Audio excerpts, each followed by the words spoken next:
Bem, eu quero dizer que o senhor Benedito Gonçalves, mais uma vez, com a caneta, censurou a Jovem Pan e outros veículos de comunicação.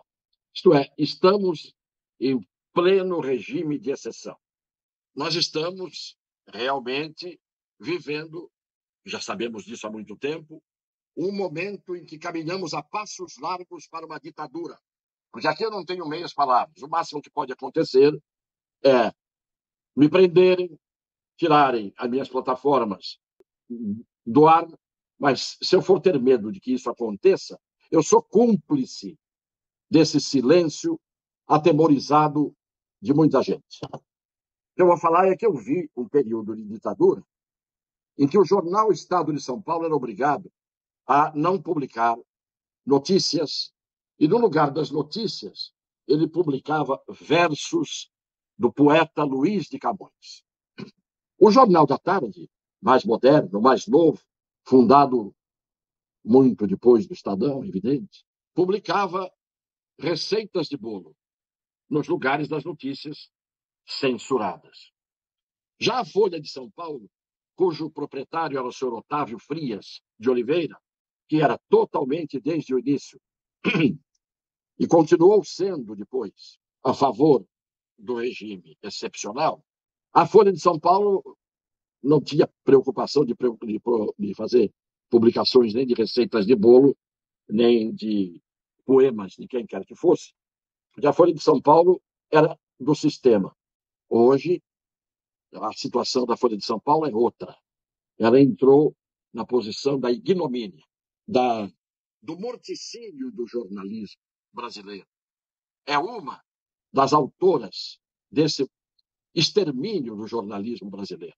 Há sobreviventes, heróicos, bravos, competentes, mas há uma grande parcela que nem foi do tempo das receitas de bolo, nem dos Lusíadas, que hoje, como papagaios ou bonecos de ventríloco, falam do que não sabem e professam ideologias que não conhecem, senão por aquela formação torta e precária, ou deformação torpe e precária que sofreram em algumas faculdades de jornalismo, saídos da adolescência e influenciados por estas pessoas que não respeitam os seus semelhantes, porque deturpam a história, deformam a verdade, negam-na e fazem muitas pessoas saídas da adolescência, começando a vida adulta, vulneráveis a engolir uma doutrinação que, em condições normais, em pessoas que tivessem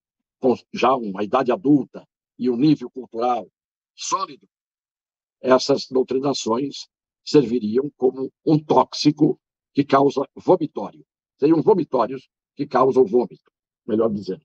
Em nome de uma chamada isonomia, o ministro Benedito Gonçalves, que já deu várias no cravo, e várias no cravo, e na ferradura parece que não tem martelo para dar, esse ministro Benedito Gonçalves promove investigação e censura contra a Jovem Pan e outros veículos de comunicação,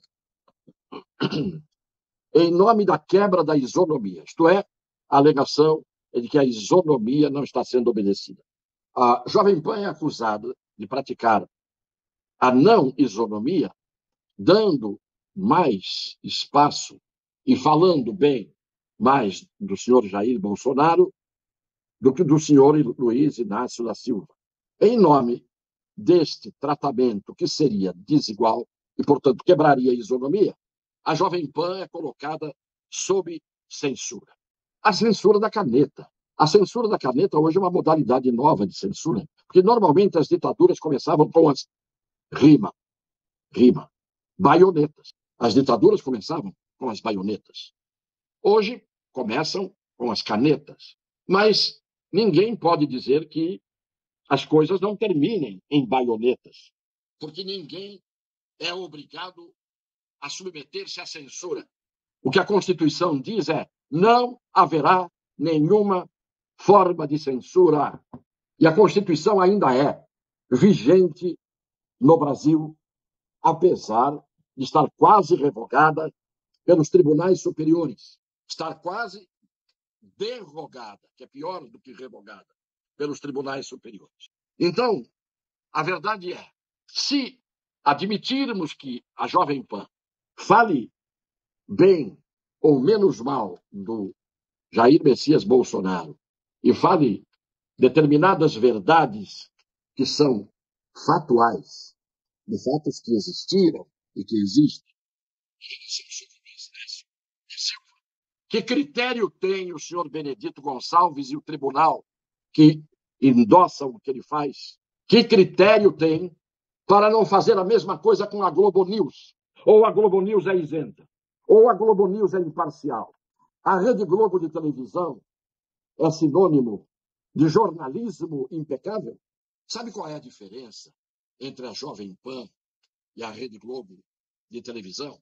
É que a Rede Globo de televisão sempre foi desonesta. Desonesta no sentido de levar o povo ao circo, ao entretenimento, ao mundo fictício das novelas, para distrair o povo e para impedir que o povo preencha a sua mente com ideias que poderiam ajudar a formar muita gente que não teve escola. Então, a Globo não cumpriu as suas finalidades. E eu estava dizendo a diferença que existe é porque a Globo parece mais imparcial. Mesmo que o senhor William Bonner tenha promovido, junto com Renatinha Vasconcelos, a ex-modelo, tenha promovido com ela um massacre numa sabatina, diferentemente da sabatina feita com o adversário do massacrado.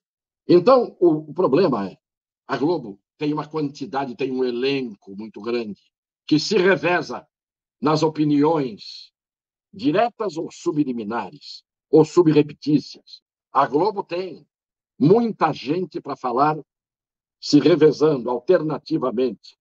Num programa vem João, o Pedro, Paulo e Miguel. No outro programa vem a Maria, a Madalena, a Manuela e a Josefa. E assim, com esse elenco grande, eles vão se revezando no linchamento que fazem, que quebra completamente o princípio da isonomia. Porque o presidente da República, durante 4 anos, foi massacrado isoladamente. É assim que faz a Globo. A Globo coloca no noticiário do jornal A 2 gotas do veneno. No noticiário do jornal B, mais 1 gota do veneno. Isto é visto, isto é percebido. Mas é mais fácil para os ministros dizerem que não viram, que não é visível, que a coisa fica diluída. Então, a minha indignação é que, mais uma vez, é com a aparente aplicação da justiça por parte dos tribunais de aparência. Eu não posso, evidentemente, me calar, não vou me calar, porque nós estamos vivendo censura, que está proibida expressamente na Constituição, e ela está sendo aplicada, e está sendo aplicada unilateralmente, porque basta um Janones, um Randolph, um desses delinquentes da política brasileira, pedirem que haverá alguém que aceite o pedido descabido que eles fazem. Mas, no mínimo, há alguém que não aceite os pedidos, ainda que descabidos, dos adversários, que estão do lado do presidente da República. E aí também não há isonomia. Porque se os dois lados fazem fake, por que um lado é punido e o outro lado não é? Se todo mundo sabe que o senhor Janones é um fazedor em escala industrial de fakes, por que ele pode continuar fazendo e não acontece nada? Isto é, nós estamos vivendo realmente um período que não tem retrocesso, que não tem volta. E quando se instalar definitivamente a ditadura, quando a ditadura está instalada, o amigo de hoje pode ser o inimigo de amanhã. Ser a favor da ditadura é abrir a sua cova para o momento póstumo. Você já abre hoje, deixa ela aberta, e um dia vem jogar você dentro dele. A cova que você próprio abriu. Não se pode admitir a censura com a Constituição vigente. Está faltando alguém que tenha a coragem de dizer: eu já desrespeitei várias vezes a Constituição. E agora vai, leva um cinegrafista, filma, pega a Constituição e joga no vaso sanitário e diz: está terminada a vigência da Constituição. Agora mandamos nós. O outro assunto envolve uma mulher que ostentava o título de jornalista, mas ela é uma daquelas que estão no rol dos jornalistas extintos. O nome dela é Bárbara Gância.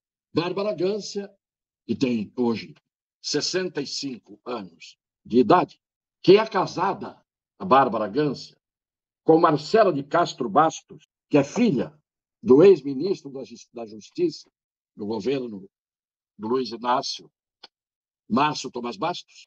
A Bárbara Gância escreveu no Twitter contra a filha do presidente da República, uma menina de 11 anos, algo que não se pode admitir, mesmo que se deteste o presidente da República, sob pena de amanhã a pedra que a gente vê jogada para cima, caindo na cabeça do outro, pode algum outro ter jogado uma pedra para cima que vai estraçalhar a cabeça do meu filho, do meu neto.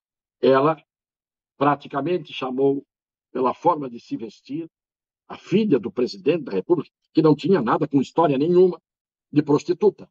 11 anos de idade, a filha do presidente. Presidente ditador, golpista, violento, que levou mais essa no meio da cara. A gente talvez possa explicar por que a Bárbara Gância fez esse tipo de nojeira.